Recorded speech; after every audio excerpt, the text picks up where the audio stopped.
बेहद स्वागत है जी सभी स्टूडेंट्स का। मनप्रीत सिंह चीमा जी हमारे साथ हैं जो स्टडीज केयर के एक्सपर्ट हैं। आज बात न्यूजीलैंड की करेंगे। चीमा जी आपका बेहद स्वागत है।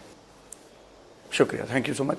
चीमा जी, आमतौर पर ऑस्ट्रेलिया का रिजल्ट्स तो अच्छा आता है, स्टडीज केयर का आपके अच्छे वीज़ा सक्सेस है, लेकिन फिर भी बहुत सारे पंजाब में देश में ऐसे कंसल्टेंट हैं जहाँ से स्टूडेंट रिफ्यूज़ हो रहे हैं ऑस्ट्रेलिया के। और मैंने देखा एक नया ट्रेंड, ऑस्ट्रेलिया में रिफ्यूज़ल के बाद स्टूडेंट यूएस से भी जा रहा है, जर्मनी भी जा रहा है, लेकिन न्यूजीलैंड सबसे ज़्यादा वो जाना चाहता है। ऑस्ट्रेलिया के रिफ्यूज स्टूडेंट्स को न्यूजीलैंड क्यों जाना चाहिए सबसे पहले, ये जानना चाहता हूँ पहले तो। बहुत अच्छा क्वेश्चन है सर। देखो, कोई भी बच्चा अगर ऑस्ट्रेलिया से रिफ्यूज हो जाता है तो अगर बच्चा ऑस्ट्रेलिया अप्लाई कर रहा है तो उसका एक रीज़न है, या तो उसके कोई फ्रेंड्स हैं, फैमिली में कोई ऑस्ट्रेलिया में है। हर किसी का पहला प्रेफरेंस यही होती है, पहली प्रेफरेंस। और सेकंड होता है कि चलो उसने यूनिवर्सिटी सिलेक्ट करी होगी जहाँ वो एक स्पेसिफिक कोर्स में जाना चाहता होगा। अगर वो ऑस्ट्रेलिया से रिफ्यूज़ हो जाता है, वो स्टिल अभी भी बच्चे के पास एक ऑप्शन है कि बच्चा न्यूजीलैंड अप्लाई करे। ऑस्ट्रेलिया रिफ्यूज़ केसेस को न्यूजीलैंड आराम से वीज़ा दे देता है, कोई प्रॉब्लम नहीं है उसमें। क्योंकि न्यूजीलैंड का ये मानना है कि उनका अपना एजुकेशन सिस्टम है, ऑस्ट्रेलिया का अपना एजुकेशन सिस्टम है। ऑस्ट्रेलिया अगर अपनी असेसमेंट पे इसको रिफ्यूज़ कर रहा है, दैट डजंट मीन कि न्यूजीलैंड भी इसको रिफ्यूज़ करेगा। और सेकंड पॉइंट ये है, वो बच्चा क्यों न्यूजीलैंड जाना चाहता है, क्योंकि उसको पता है कि अगर मेरे को न्यूजीलैंड की भी मेरे पास पीआर हो जाती है, वो फिर भी अपनी फैमिली के पास दोबारा जा सकता है ऑस्ट्रेलिया में। बिकॉज अब तो ऑस्ट्रेलिया ने वैसे भी कर दिया कि अगर कोई न्यूजीलैंड सिटीजन है वो ईजिली ऑस्ट्रेलिया में रह सकता है। I think this is the main reason कि स्टूडेंट्स जो ऑस्ट्रेलिया से रिफ्यूज हो जाते हैं उनकी फर्स्ट प्रेफरेंस हमेशा न्यूजीलैंड होती है। बिल्कुल, एक तो साथ साथ है, ये भी फर्क पड़ता है।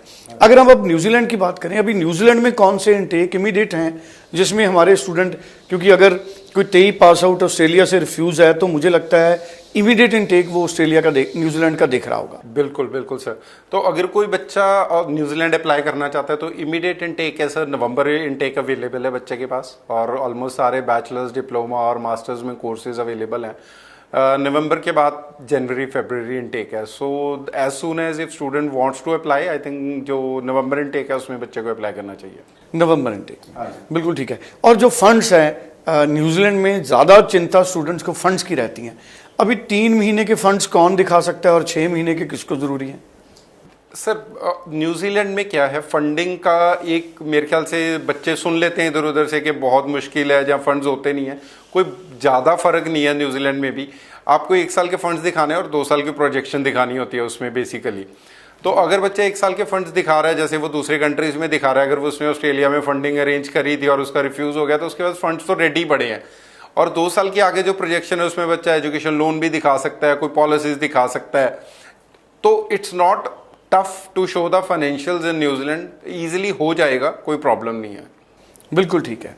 और न्यूजीलैंड स्टडी वीज़ा का सक्सेस रेट आप, और मुझे एक बार रिक्वायरमेंट बता दीजिए और गैप बता दीजिए कि कौन सा गैप अभी अप्लाई कर सकता है। सर देखो, रिक्वायरमेंट जो फाइनेंशियल रिक्वायरमेंट है वो तो वही रहेगी, 1 साल की फीस है, लिविंग एक्सपेंसेस है। जो फंड्स हैं, आपको मैंने बताया 1 साल के बच्चे को फाइनेंशियल्स दिखाने हैं और 2 साल की प्रोजेक्शन दिखानी है बच्चे को। और आपका क्वेश्चन था कि कितने फंड्स दिखाने हैं बच्चे को, तो दैट इज़ अराउंड वही 30-35 लाख के आसपास के जो फंड्स हैं जो इनिशियली बच्चे को दिखाने हैं फर्स्ट ईयर के, और उसके बाद तो प्रोजेक्शन ही दिखानी है बच्चे को। बिल्कुल ठीक है। और लास्ट में मेरा एक क्वेश्चन है, अगर हम न्यूजीलैंड स्टडी वीज़ा की बात करें तो गैप कितना चलेगा? अभी जो रिसेंट रिफ्यूज़ल है ऑस्ट्रेलिया के या किसी और कंट्री से, क्या वो भी अभी अप्लाई कर सकते हैं? जो तो सर रिसेंट रिफ्यूज़ल है, जब बच्चा 1 साल पहले जिसकी कंप्लीट हुई है, कोई 23 पास आउट बच्चा, तो उसके लिए कोई प्रॉब्लम नहीं है। बाकी गैप को हम, गैप 2 चीज़ें हैं, एक तो गैप है कि बच्चा आइडली घर बैठा है, उसके लिए तो हमेशा से प्रॉब्लम है। लेकिन अगर बच्चा कुछ कर रहा है, फॉर एग्जांपल बैचलर्स के बाद बच्चे की 1-2 साल की जॉब है या 3 साल की जॉब है, उसके लिए कोई प्रॉब्लम नहीं है। गैप, प्योर गैप नहीं होना चाहिए कि बच्चा 2-3 साल से घर बैठ के कुछ कर ही नहीं रहा।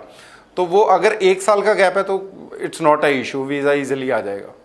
चलिए, स्क्रीन पे नंबर है, स्टडीज केयर के एक्सपर्ट मनप्रीत सिंह चीमा जी से आप बात कर सकते हैं।